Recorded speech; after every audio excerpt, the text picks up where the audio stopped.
Now this one's the real eye-opener. Today, we delve into a remarkable story of transformation, a narrative that challenges our perceptions and explores the power of personal change. This is the story of Shermon Burgess, a figure once synonymous with far-right rhetoric in Australia, who has now embraced the faith he once vehemently opposed. For over a decade, Shermon Burgess emerged as a prominent national figure in Australia's far-right movements. He was deeply involved with groups like the United Patriots Front, Reclaim Australia, and the Australian Defence League. His activism was characterized by a fierce opposition to Islam, positioning himself as a vocal critic of what he described as the threats posed by Muslim communities in Australia. Burgess gained notoriety for his inflammatory rhetoric, often likening Islam to a cancer that needed to be eradicated. He organized protests across the country, rallying supporters against the construction of mosques and promoting a narrative of fear and division. Just the Muslims, all around the world planning attacks, like what happened here at Martin Place on December last year, saying no to Islam and, no to extremists here. 300 million extremist Muslims who are dedicated to the takeover and downfall of Western civilization. Sydney's had been expected to be the biggest protest in Australia, but rain kept numbers down. His speeches were filled with warnings, portraying Muslims as a substantial threat to Australian society and values. However, in a striking turn of events, Shermon Burgess recently announced his conversion to Islam.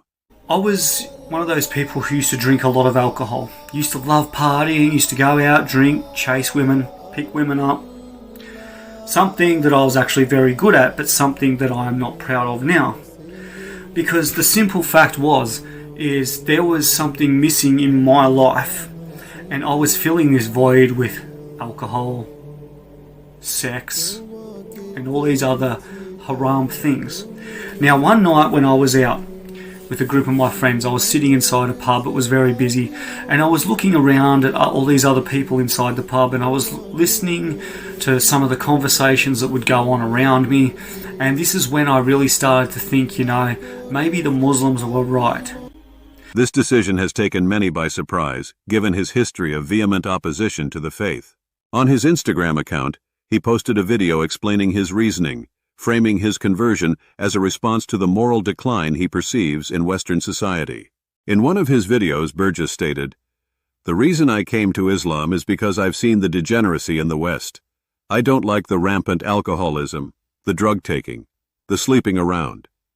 I believe the West has lost its values big time." What really set it off for me was when a good friend of mine come up to me. He looked really depressed. He looked like he'd been drinking a lot lately. He'd lost a lot of weight. He looked terrible. And he was telling me that he just moved back to town, and that the man he was working for, his boss, he goes, "Well, me and my girlfriend are split up." And I asked him what happened, and he goes, "My boss was having sex. My work boss was having sex with my girlfriend. My girlfriend was cheating on me with my boss." He goes, "So I left that job." He goes, "Not only did I lose my job over it, but I lost my girlfriend over it." And these are the sort of things that these kuffar will do to each other, what these non-Muslims will do to each other, the betrayal, the drug abuse, the filth, the putrid ways that they act. And I just sat there and I started looking around, and I was like, look who I am surrounding myself with. Look at the things that are happening around me in this society. Maybe the Muslims are right. So that's when I really started investigating into Islam. I'm like, what is it that keeps their people under such good moral conduct compared to anyone in the West? His words reflect a deep disillusionment with contemporary Western culture, which he claims has strayed from its traditional values. Burgess's critique of Western society extends to Christianity, which he believes has failed to uphold the moral framework necessary to protect its followers. He asserted, "I think Christianity has failed the West like a lot of other Muslims have said. It's not strong enough to defend the West. It just really angered me that there are so many Christians seeing what is happening to traditional values and morals in society, and instead of stamping it out, they're just sitting back and not doing anything." His observations about Muslim communities in Australia, particularly in areas like Western Sydney, are notable.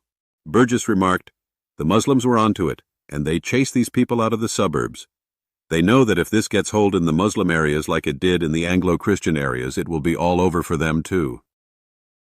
This proactive approach to protecting their values resonated with him, contributing to his respect for Islam.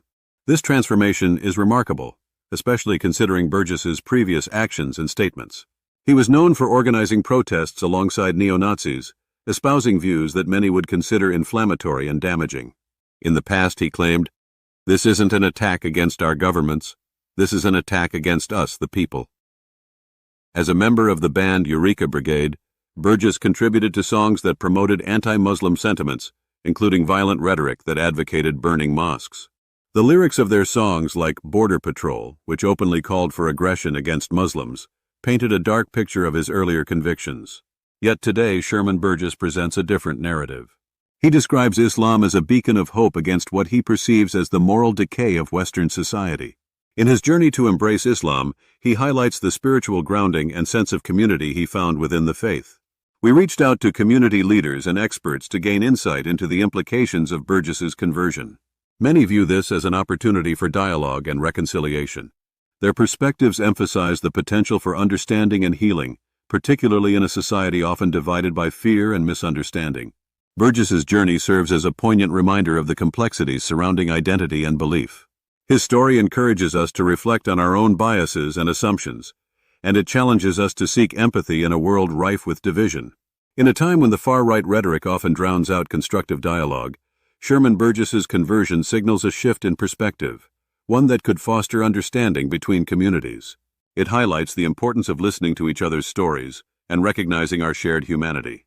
As he reflects on his past, Burgess acknowledges the harm his words once caused. He now advocates for a more nuanced understanding of Islam and encourages others to look beyond stereotypes and assumptions. Muslims are the most protective of traditional family values, he states, expressing his newfound respect for the faith and its adherents. The journey of transformation is never easy, and it often requires confronting uncomfortable truths. Burgess's story invites us to consider the potential for redemption and growth.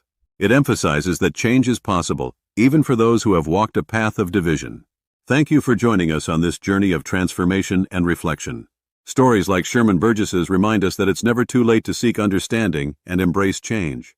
We invite you to share your thoughts and continue the conversation in the comments below. Don't forget to like, subscribe, and stay tuned for more narratives of change and hope. Until next time.